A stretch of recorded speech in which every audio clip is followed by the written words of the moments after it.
हाय दोस्तों, बहुत सालों से यानी बहुत दिनों से लोग क्या कुछ गाली देते आ रहे हैं एक यूट्यूबर को। मैं उस यूट्यूबर के बारे में बात करना चाहता हूं जो कि आज के टाइम भारत का नंबर 1 यूट्यूबर हैं।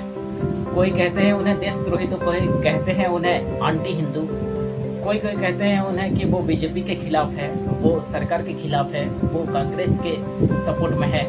लेकिन मैं इस वीडियो में राजनीति की बात नहीं करने आया हूँ। कौन कांग्रेस है, कौन बीजेपी है, कौन क्या है, इससे कोई भी मतलब नहीं है मेरा। वो यूट्यूबर कोई और नहीं बल्कि ध्रुव राठी सर ही हैं। हाल ही में दोस्तों उन्होंने एक वीडियो अपलोड किया है। उस वीडियो में उन्होंने बताया है कि पृथ्वी का यानी वर्ल्ड का टेम्परेचर कैसे दिन पर दिन बढ़ते जा रहा है।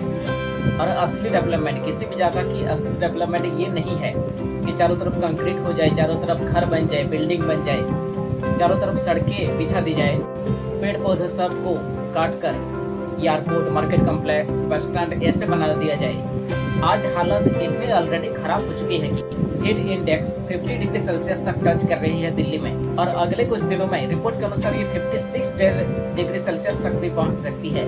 इसके अलावा और भी एक इफेक्ट है जिसके वजह से हीट का इम्पैक्ट कहीं ज़्यादा बढ़ जा सकता है।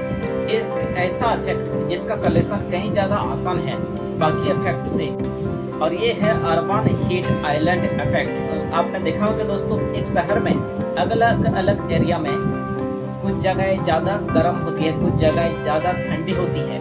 ये चीज़ आपने भी नोटिस करी होगी। जहाँ पर ज़्यादा पेड़ लगी होती है, पहाड़ में, पार्क में या कहीं भी, और वहाँ का टेम्परेचर रिलेटिवली थोड़ा सा ज़्यादा कंफर्टेबल रहता है बाकी एरियाज की कंपैरिजन में।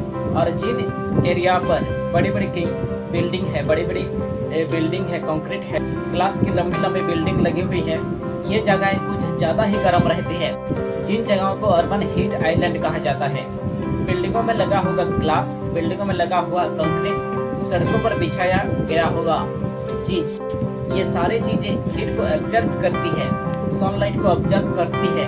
और जिन शहर में बहुत सारे कंक्रीट इकट्ठा हुआ हो, वहाँ पर प्रॉपर वेंटिलेशन भी नहीं होती हवा की सर्कुलेशन के लिए, तो होता क्या ना, पूरे दिन भर गर्मी में सारे हीट एब्जॉर्ब होती रहती है, हवा चलती नहीं ज़्यादा, और रात में जो हीट एब्जॉर्ब होती है वो बाहर निकल कर आती है।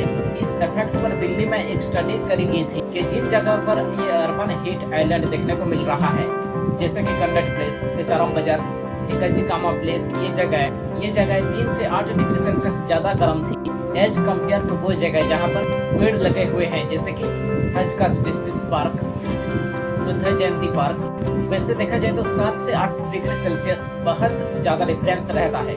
इससे हम सभी को अहमियत पता चल जानी चाहिए कि पेड़ों की, यानी पेड़ों के लिए हम कितनी ज़्यादा टेम्परेचर कम करवा सकते हैं। और यही कारण है जिस वजह से ध्रुव राठी सर कहते हैं कि किसी एरिया में, किसी शहर में सड़कों का जाल बिछा देना ये डेवलपमेंट का इंडिकेटर नहीं होना चाहिए। ध्रुव राठी सर ने पुराने वीडियो में भी वो खुद बोले हैं जरूरत है। और हाईवेज की, क्या हमें सही में डबल हाईवेज की जरूरत है, डबल एयरपोर्ट्स की जरूरत है? क्योंकि जो एग्जिस्टिंग अब हाईवेज बनाए जा रहे हैं उनके लिए कितने फॉरेस्ट काटे जा रहे हैं दोस्तों। कई ऐसे हाईवे हैं जिनको नेशनल पार्क्स के बीच में से निकाला जा रहा है, वाइल्ड लाइफ सेंचुरीज के बीच में से निकाला जा रहा है। शहरों के अंदर ये कंक्रीट और एसफाल्ट बिछा देना, सड़कों को बड़ा करना, मेरी राय में डेवलपमेंट नहीं। वैसे दोस्तों शहरों के अंदर सही में कंक्रीट और एस्फल्ट बिछा देना, सड़कों को बड़ा कर देना, ये असली डेवलपमेंट नहीं है। सच्ची में लोगों के लिए ढंग की वॉकेबल प्लेस बना दिया जाए, ऐसे शहर बना दिया जाए जैसे कि बाहर का टेम्परेचर कंफर्टेबल हो, जो कि इतनी ग्रीनी हो जो कि लोग चल कर जा सके। कहीं पर भी गाड़ियों का कम से कम इस्तेमाल किया जाए, क्योंकि गाड़ियां भी अपने आप में हीट रिलीज करती है, जिनकी वजह से अर्बन हीट आइलैंड का इफेक्ट और भी ज़्यादा बढ़ जाता है। असली डेवलपमेंट यही होना चाहिए, शहरों के अंदर ऐसी जगह हो जहाँ पर गाड़ियों को कम्प्लीटली बैन कर दिया जाए, उतना ही अच्छा होगा लोगों के लिए। और ये एक ऐसी चीज़ है कि ज़्यादातर डेवलप्ड शहर और डेवलप्ड कंट्रीज समझने लगे हैं अब। जैसे कि पेरिस के शहर में ट्रांसफॉर्मेशन देख लो, गाड़ियों को बैन कर दिया गया शहर की कुछ जगहों में, एस्फल्ट को हटाकर पेड़ लगा दिया गया, साइकिलिंग को प्रमोट कर दिया गया, जिस वजह से अर्बन हीट आइलैंड का इफेक्ट कम हो और लोगों को एक ज़्यादा कंफर्टेबल टेम्परेचर मिलता है शहर में घूमने के लिए, ताकि लोग पैदल चलकर भी शांति दिमाग में जा सके एक जगह से दूसरी जगह पर।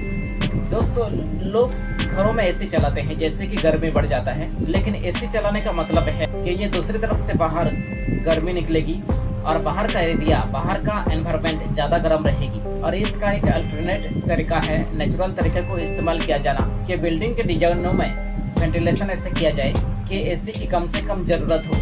हिस्टोरिकली हमारे पूर्वजों ऐसे बिल्डिंग डिजाइन किया करते हैं। दुबई के ये ओल्ड बिल्डिंग को देख लो। इसके अलावा कई जगहों पर छतों को व्हाइट पेंट कर दिया जाता है ताकि सनलाइट को रिफ्लेक्ट कर दिया जा सके। येली यूनिवर्सिटी के आर्टिकल के हिसाब से अपने घरों के छतों को अगर व्हाइट कलर से हम पेंट कर देंगे तो 2 से 3 डिग्री सेल्सियस का फर्क तो इसी चीज से ही पड़ जाएगा, क्योंकि हम बचपन से जानते हैं, पढ़ लिख कर ये जानते हैं कि डार्क कलर हीट को एब्जॉर्ब करता है और व्हाइट कलर रिफ्लेक्ट करता है। और ये चीज सिर्फ शहरों के ही नहीं, रूरल एरिया में भी कैपेबल है। और व्हाइट कलर के अलावा दूसरा एक रास्ता हो सकता है अपने छतों में ग्रीनरी प्लांट करना, घास लगाना या फिर पेड़ उगाना। दोस्तों, घरों में एसी लगाने की अल्टरनेटिव अगर ढूंढेंगे तो इस मॉडर्न जमाने में एक रास्ता है रेडिएंट कूलिंग। इससे कर कई ज़्यादा पैसे बचते हैं एसी के कंपैरिजन में। इसमें होता क्या है ना, जैसे कि हम दीवारों के अंदर पाइप्स लगाते हैं जिसके अंदर से ठंडा पानी गुजरता है और हमारे दीवारों में जैसे कि ठंडा पानी गुजरता है, इससे हमारा घर पूरा ठंडा रहता है। ये एक मॉडर्न उपाय है, लेकिन असल में देखा जाए तो ये पुराना उपाय है। पुराने जमाने में राजा महाराजा ऐसे बनाया करते हैं, बिल्डिंग करते थे, ताजमहल फोर्ट जैसी चीज बनाए गए हैं। ऐसे वाटर चैनल्स का इस्तेमाल करके इसे प्रमोट करने से ना ही एक शहर ज्यादा ठंडा रहेगा बल्कि पैसे भी बचेंगे, इलेक्ट्रिसिटी बिल भी कम होगी। और इसके अलावा और भी सरकारों को फोकस करना होगा कि एक शहर को ज्यादा से ज्यादा हरा भरा कर दिया जाए और ज्यादा पेड़ और ज्यादा पार्क्स बना दिया जाए ताकि ये हीट वेव्स का इम्पैक्ट कम से कम हो सके। दोस्तों, अगर ये देखा जाए तो कोई बड़ी बात नहीं है, क्योंकि इस शहर में हम जितनी भी बिल्डिंगें बनाते हैं, जितनी भी ऐसे बनाते हैं कंक्रीट रास्ता, यानी कई जगह पर बेकार के क्लब, बेकार पे मंडप, बेकार पे मार्केट कॉम्प्लेक्स, जो कि इतनी ज़्यादा जरूरी नहीं होती है हमारे लिए। सच में देखा जाए तो ज़रूरत से ज़्यादा कंक्रीट बिछा दिया जाता है शहरों के अंदर। जितने सालों से वोट होते जा रहे हैं, यानी इलेक्शन के टाइम जब भी आता है कहीं पर बेकार में मंडप बना दिया जाता है, कहीं पर बेकार में क्लब बना दिया जाता है, कहीं पर बेकार में कंक्रीट रास्ता बना दिया जाता है, जो कि इतना ज़रूरत नहीं रहता है हमारे लिए। इन जगहों पर अगर हम ग्रीन से ग्रीन रखेंगे, यानी सरकार अगर पेड़ पौधे लगाएंगे या पार्क वगैरह बना देंगे तो ऐसे हीट वेव का सामना नहीं करना पड़ेगा हमें। तो दोस्तों, ध्रुव राठी सर जो भी बोले हैं इस वीडियो में वो हमारे अनुभव